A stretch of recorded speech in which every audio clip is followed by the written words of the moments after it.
So a lot of people have got complaints about the Samsung flagship smartphones that after you use their smartphones for about a year or so, you start to get a lot of issues with the software. You get to see a lot of stutters, a lot of slowness in the software, and so much so. But this is not really the issues that what I'm getting with the Samsung Galaxy S25 Ultra after using this device for about 10 and a half months as of filming this video, or I would say for almost about 11 months as of the release of this device.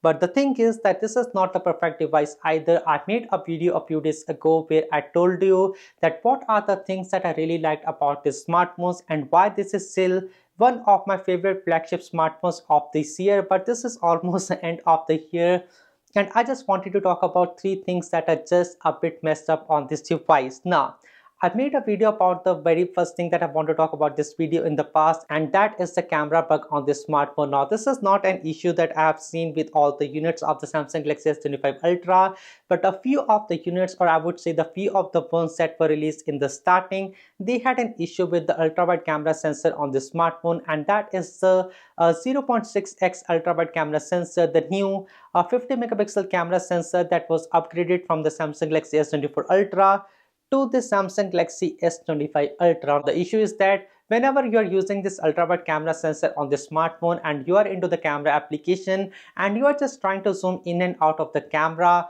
and whenever you are onto this ultra-wide camera sensor, you would just see a lot of stutters, a lot of clicky sound that is coming out of the camera sensor on this device.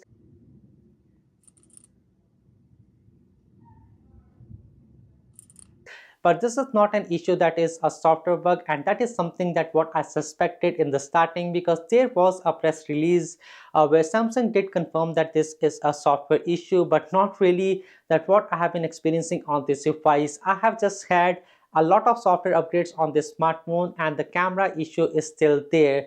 Now what I have heard in the recent time is that this is an issue with the camera sensor itself, so you can just go to Samsung and get your camera sensor replaced from the Samsung Care Plus or whatever is the Samsung repair center in your region. But this is not something that what I would just want to have an experience from the Samsung devices. What I would just want is that Samsung should have just called some kind of recall where they could have just compensated with some amount of money, or even just made the life better by just giving you a replacement device to just start with, but not exactly that what happened with the Samsung Galaxy S25 Ultra. It is a bug on the camera, or not a bug, it is a camera unit fault itself, and you just need to go to Samsung to get it replaced.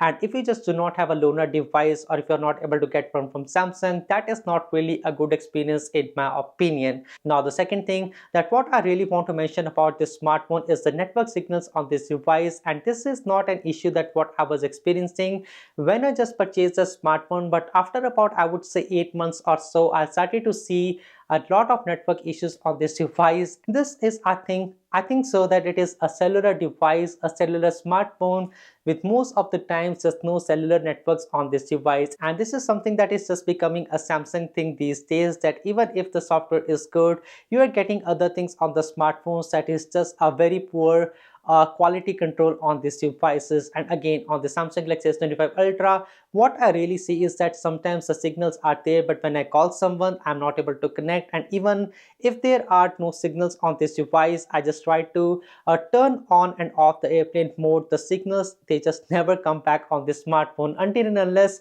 I just reboot this device, and I would get signals for the next half hour or maybe 45 minutes. And after that, the story would be exactly the same. The signals just go away from this device, which is again a very poor experience. But to add more to this network issue, it is just not about the cellular networks on this device, because I am also getting the Wi-Fi issue on this device as well, which is not again one thing that I've ever experienced on a Samsung device. I think the first time when I had the Samsung Galaxy S1, I got a PDA modem issue on the device, so they had to just replace the entire PDA for wherever was a modem unit. But after that, I think it is the Samsung Galaxy S25, almost 14 generations from the device. I can say that this is the experience that what I'm getting on the Samsung device. So what happens again is that the Wi-Fi is connected. It does show me that the Wi-Fi signals are almost there, and I'm sitting just in front of my Wi-Fi modem, but I'm just not able to browse YouTube at all.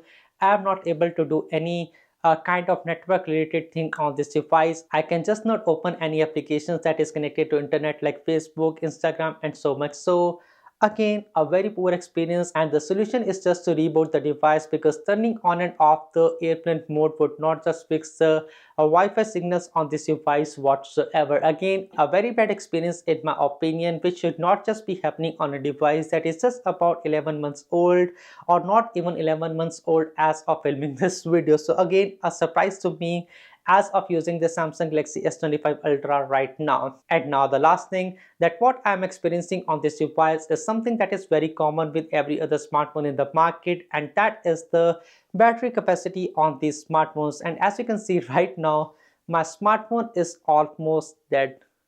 So not almost dead, actually it is dead. So I'm not able to turn this thing on and off, and that is because of the poor battery life that what I'm getting on this device after almost 10 to 11 months of usage. And that is not something that is my fault, because I just do not charge this smartphone a lot, and most of the times I just charge this smartphone after 1.5 day, and that is even not more than 80% or something. And even after that, in the past 1 month or so, I have to just charge this smartphone twice a day, just because I'm just not able to get a better battery life on the smartphone. In fact, I charged this smartphone yesterday night at about 100%.